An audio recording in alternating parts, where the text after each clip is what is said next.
బ్యాంకులకు వేల కోట్ల రూపాయలు ఎగ్గొట్టి విదేశాలకు పారిపోయిన ప్రముఖ వ్యాపారవేత్త విజయ్ మాల్యాకు సంబంధించిన ఓ వార్త దేశవ్యాప్తంగా చర్చకు దారితీసింది. ఇప్పటికీ విజయ్ మాల్యాను ఎలాగైనా ఇండియాకు తీసుకురావడానికి కేంద్రం ప్రయత్నాలు చేస్తూనే ఉంది. ఈ క్రమంలో తన కొడుకు సిద్ధార్థ మాల్యా పెళ్లి చేసేందుకు సిద్ధమయ్యారు విజయ్ మాల్యా. సిద్ధార్థ తన ప్రేయసైన జాస్మిన్ ను వివాహం చేసుకోనున్నాడు. ఈ వారంలోనే వీరి పెళ్లి జరగనుందట. ఇందుకు సంబంధించిన పనులు కూడా వేగంగా జరుగుతున్నాయని సమాచారం. అయితే పెళ్లి ఎక్కడ జరుగుతుందనేది మాత్రం రహస్యంగా దాచి ఉంచారు. ఈ పెళ్లి వేడుకకు పలువురు వ్యాపారవేత్తలు హాజరవుతున్నట్టు తెలుస్తోంది. ఇండియా నుంచి కూడా పలువురు సినీ, రాజకీయ, వ్యాపార రంగాలకు సంబంధించిన ప్రముఖులు ఈ పెళ్లికి వెళ్లనున్నట్టు సమాచారం అందుతోంది.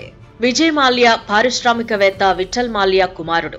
United Breweries group, Kingfisher airlines chairman.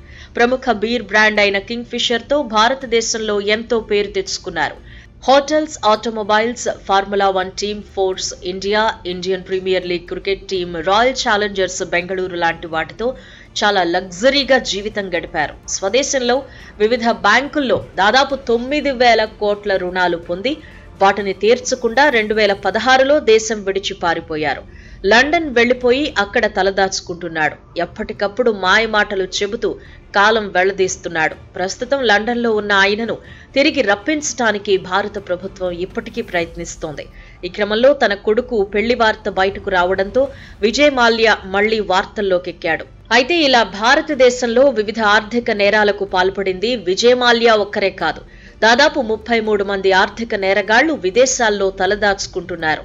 వీరిపై సిబిఐతో పాటు ఎన్ఫోర్స్మెంట్ డైరెక్టరేట్ కేసులు నమోదు చేసి వారిని ఇండియాకి తీసుకురావడానికి ప్రయత్నిస్తోంది. వీరిలో విజయ్ మాల్యాతో పాటు నీరవ్ మోదీ, నిశాల్ మోదీ, మొహుల్ చోక్సీ, లలిత్ మోదీ, నితిన్ జే సందేశరా, దీప్తి చేతన్ కుమార్ తదితరులు ఉన్నట్లు తెలిపింది. ఈ నిందితులకు చెందిన 47,099 కోట్ల ఆస్తులను జప్తు చేసేందుకు వివిధ కోర్టుల్లో 115 కేసులు కొనసాగుతున్నాయి. వీరిపై మనీ లాండరింగ్ నిరోధక చట్టం కింద చర్యలు చేపట్టింది. వీరిని భారత్కు తిరిగి పంపాల్సిందిగా ఇంటర్పోల్ ను భారత్ ఆయా దేశాలను కోరుతూ వస్తోంది. అయినప్పటికీ చాలా మంది ఆర్థిక నేరగాళ్లు విదేశాల్లోనే దర్జాగా గడుపుతూ ఉండడం గమనార్హం.